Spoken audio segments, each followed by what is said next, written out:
the school board was overwhelmed with those issues. Okay. While you're on the school board, did the school board ever resolve any legal disputes between any complaints made against Keith Posey? Any legal complaints made against Keith Posey? I'm not sure. Well, how about Deb Bowling, for example? I can't recall. Oh, okay.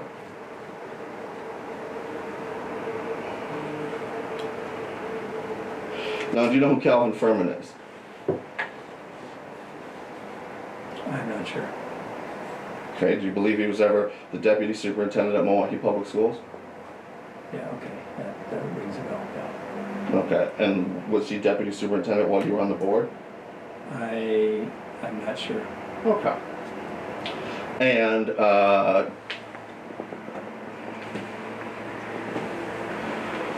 do you recall if Calvin Ferman resigned at any time? I believe he did. Okay. And when he resigned, do you recall if Calvin Ferman made any complaints against Keith Posey? Now that you mention it, I think eventually I saw a letter that he gave to some people. I wasn't sure if he gave it to me directly or not. Okay, excuse me. Which had some complaints, some allegations, but I don't recall the specifics. Okay. Well, we can go through those, I'm sure. Let's just back up though. Where were you when you saw this letter, if you recall? Don't recall. Okay. Do you believe you saw it within the context of a school board meeting? I doubt it. Okay. Do you know who sent you this letter? No. Okay. So you recall reading it, is that fair? Yeah, I did. I'm sure I read it. Okay. As a school board member, do you recall taking any action in response to having read that letter? No. I don't recall taking action. I might have, but I don't recall. Okay. There's a lot going on. What does that mean? The pandemic, we really focused a lot on the pandemic.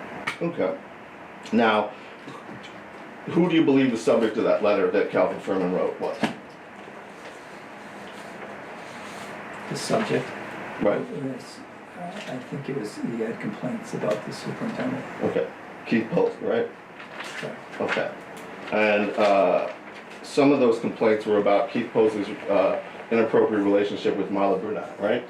Check the form questions provided by also foundation for an answer if you can. I'm not certain if that was in his letter. It could have been. Okay. And who is Marla Brunette, if you know?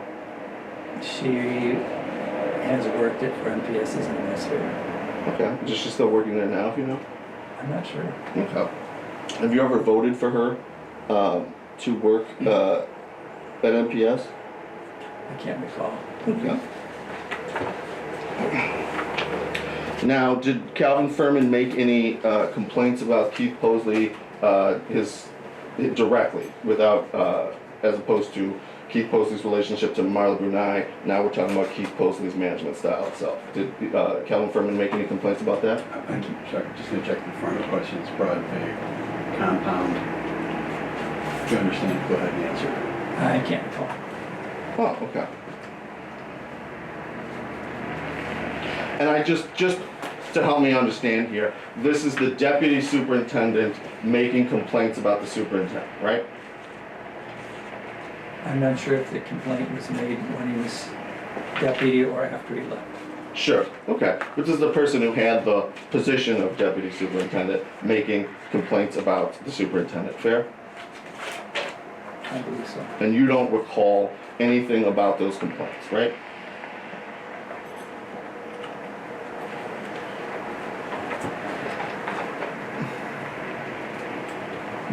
No, I really can't. Okay, and other than reading this letter, you don't recall any information that you were given about this complaint? Check the form of questions been asked and answered. Go ahead and answer again. Can't remember. Oh, okay. And other than reading the letter, you can't remember any action that you took in response to that letter. Is that fair? Check the following question, also been asked and answered. Go ahead and Yeah, answer. I believe I answered that question. Okay. Thanks for clarifying.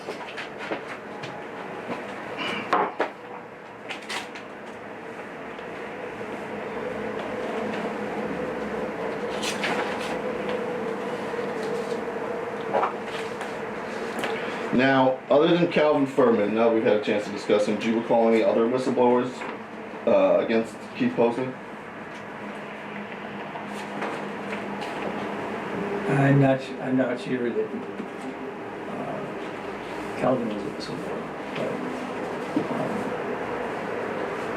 I don't recall any specifics against the superintendent. Part of it is I wasn't privy to whistleblowing complaints as a board member. Okay, so are you telling me that Matt Chason never made any complaints or reports to the school board about complaints that he received? Check the following question, brought in vague, also compound. Go ahead and answer if you understand.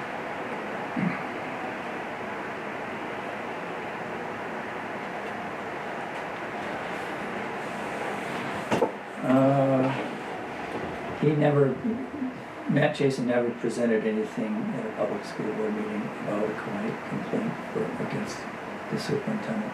Okay, and when you're saying public school board meeting, do you mean a Milwaukee Public School Board meeting, or do you mean an open session versus closed session? Or something else? I mean, a Milwaukee Public School Board meeting. Okay, so how about Matt Chason in closed session? You call that executive session, right?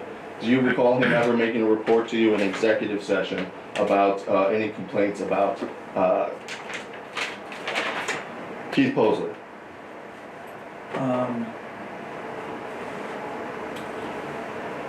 I really can't recall whether, because there were complaints, different times, there were different issues. Sometimes he was involved with them and sometimes Matt wasn't. I can't recall which he was involved with and which one. Okay, so Matt did have some issues, and you do have some recollection of Matt Chason making some reports to the school board in closed session, is that fair to say? Yes, he does make reports occasionally.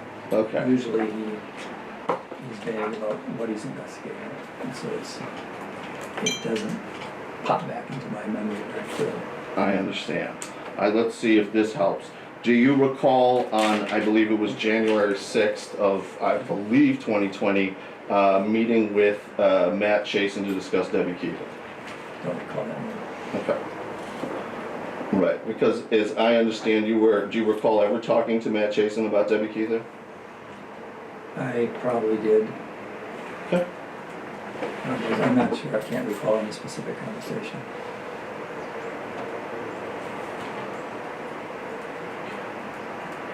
Okay, and just so I can unpack that, you do recall discussing with Matt Chason Debbie Keither's complaints against Keith Posley, is that fair? I recall her name coming up. I'm not convinced I talked about the specifics with him. Okay. Do you believe that he gave you a report? And I want to rephrase that, excuse me. Do you believe that he read out to you his report?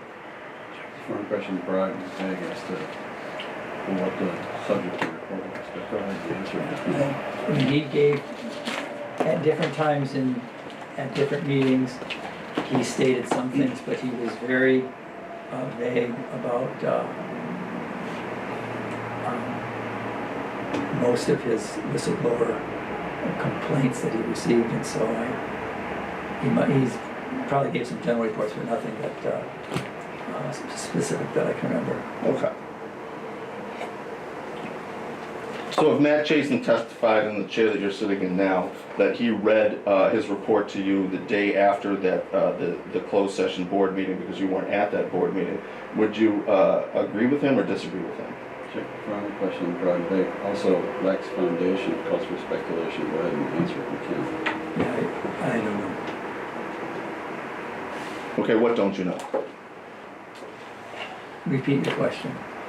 Okay, if Matt Chason says that he gave you, read out his report on Debbie Keither, the day after the closed session board meeting on it, is that a true statement or a false statement? I'm Check not, the foundation. Go ahead. I'm not sure. Okay. And what are you not sure about? I'm not sure how much he read, if he read it. I mean, I take, he has a better memory than I am sure about what he has read to the board, because the board gets a lot of information all over the map. So I think it's reasonable that he would state that. Great. That's a big exhibit. Come on, please. So the reporter's gonna mark this document, and then she'll hand you that copy that's marked.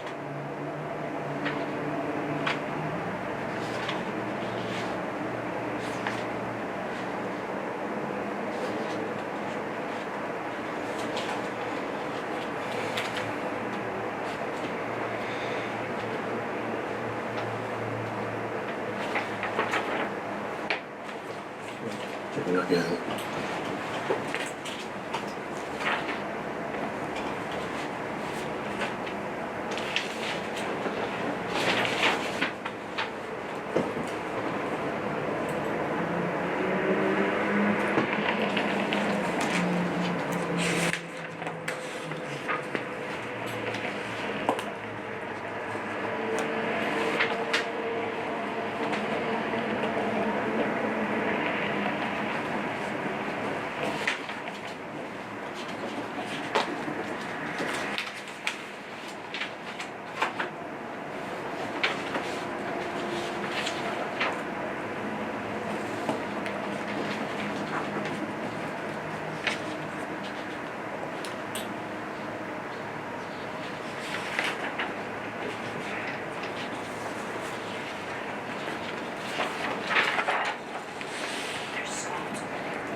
All right, does that help refresh your recollection?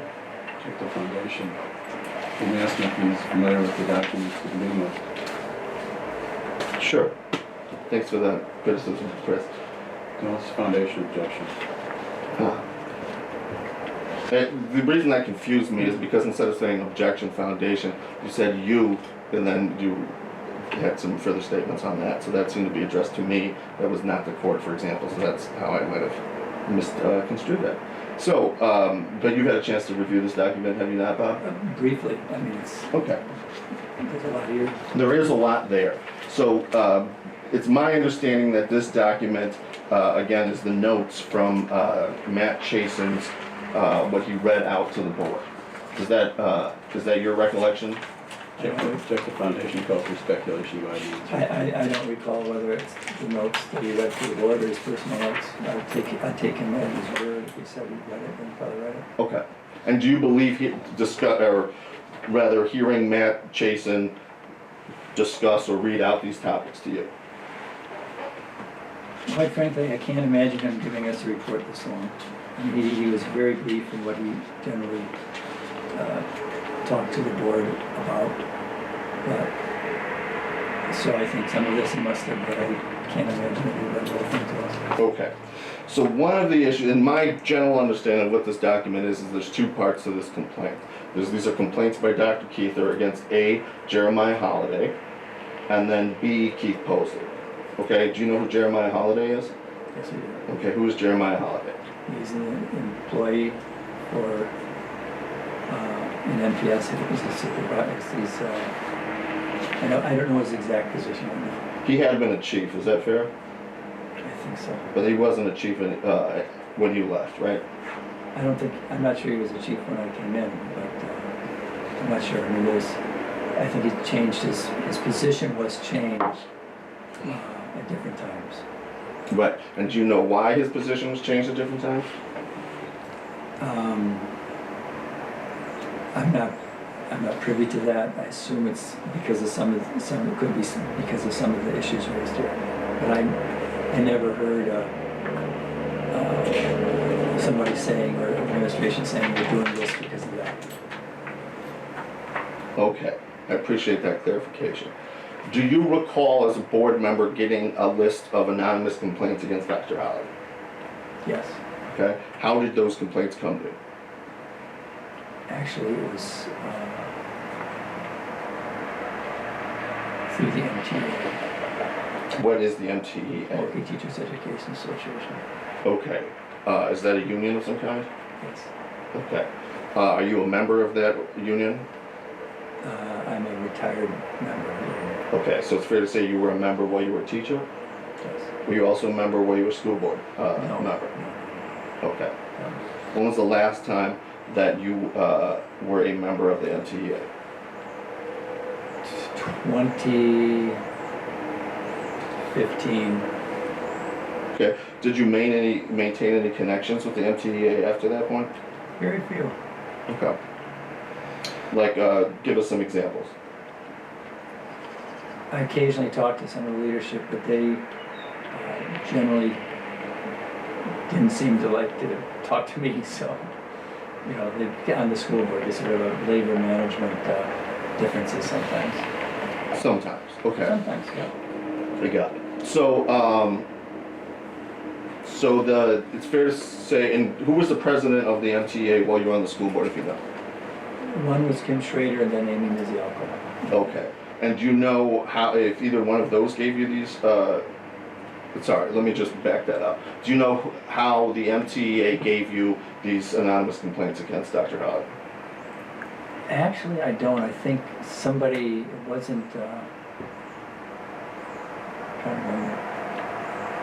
It wasn't a direct, somebody from the MTA did it, but it wasn't one of the leaders. I think it was sort of like, somebody sent me an email with some of the complaints. Have you ever held any positions at the MTEA? Yeah. What were those? I was on the board of directors. I was also president for 4 years. When was that? 2011 to 2015. Okay. And then, but then when you were on the board, you became somewhat adversarial to the MTA. Is that fair? Just a form of question, sorry, then. Yeah, I'm not sure about that, but I noticed the decline in conversation. Okay. I got it. So, as a board member, when you received those anonymous complaints against Dr. Holliday, did that have any impact on your behavior? Check the following questions, broad and vague, calls for speculation, go ahead and answer, thank you. Yeah, I'm not sure it, I don't think it changed my behavior, but it did, I think, for the board, it made it, it made some of the, made some of the board members feel this might be a real concern. Okay, were you one of those board members? Yeah. Okay, why did you think that this might be a real concern? Basically, administrators don't usually share anything with the union, and the union doesn't share much with the board, so like there was something going on. Okay. So it's fair to say that this was an extraordinary step by the union to bring these to the board? It was extraordinary. It was unusual. Okay. Now, do you believe the board made any communications to Dr. Posley about Jeremiah Holliday after receiving those complaints against Jeremiah Holliday?